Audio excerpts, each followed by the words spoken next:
Hello everyone.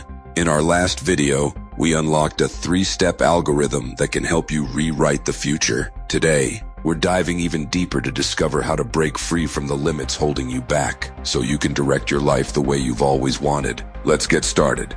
Imagine this. You think you're in control of your life, making conscious choices. But the truth is, for most of the day, we're running on autopilot. We're like characters in a movie believing we're free when we're actually trapped in a script written by someone else. Think about it. How often do you find yourself hoping for things to work out or waiting for life to change? That's like sitting on a couch and hoping a pizza shows up at your door without ordering one. We need to switch from waiting mode to creating mode, where you stop watching the movie of your life and start directing it. Let's use a fun example. Imagine you're on a roller coaster and it's going exactly where the track leads. Now what if I told you that with practice, you could build your own roller coaster and decide every twist and turn? Wild, right? But that's the power of reprogramming your beliefs and habits. Here's the thing, our old habits formed because of repeated actions. So, to create new habits, we do the same thing. Repeat, repeat, repeat. Imagine you're an artist painting a picture. You don't just do one stroke and expect a masterpiece, right?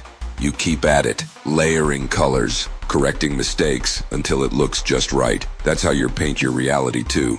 Just like we were tracking our attention before, now you need to track what's coming next. There are 3 triggers to watch for. Expectation, when you're waiting or hoping for something to happen. Intention, when you plan to go somewhere or do something. Problem, when something comes up that needs solving. In any of these situations, immediately use the future frame technique we talked about in the last episode.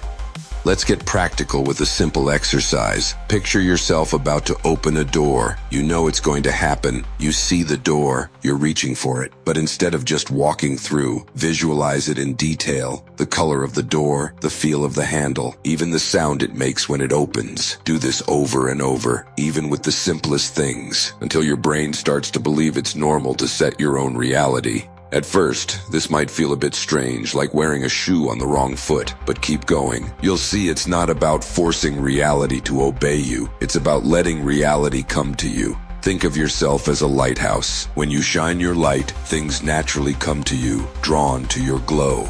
The future isn't fixed. It's still up for grabs. When you focus on the future and decide to shape it, you step out of the usual flow of time. This coming reality, even though it exists in the archives of eternity, is filled with endless possibilities and hasn't been claimed by anyone yet. But the moment someone steps up to shape it, the future listens. And if that person is you, it becomes your reality.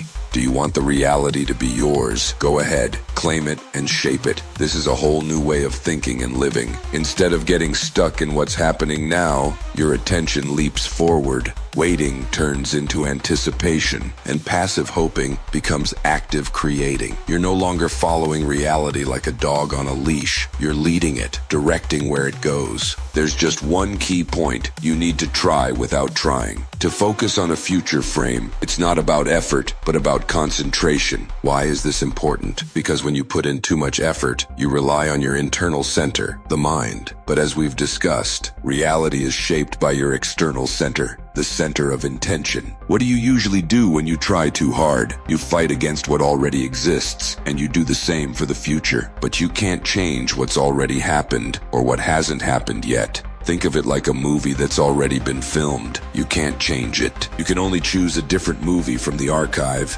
Do you see the difference? If your muscles tense up while focusing on a future frame, your mind is getting involved. But you need to use the external center, which isn't something you force. It activates effortlessly. Just remember it, feel it, and focus on it. Then, without losing that feeling, concentrate on the future you want to create. Picture it easily, without strain. Keep your muscles relaxed. They are not needed here. What you need is calm concentration on your external intention and the future frame. But to make this work, you need practice. Don't just dip your toes in. Jump in. Challenge yourself to see reality not as a fixed thing, but as something flexible that you can mold and shape.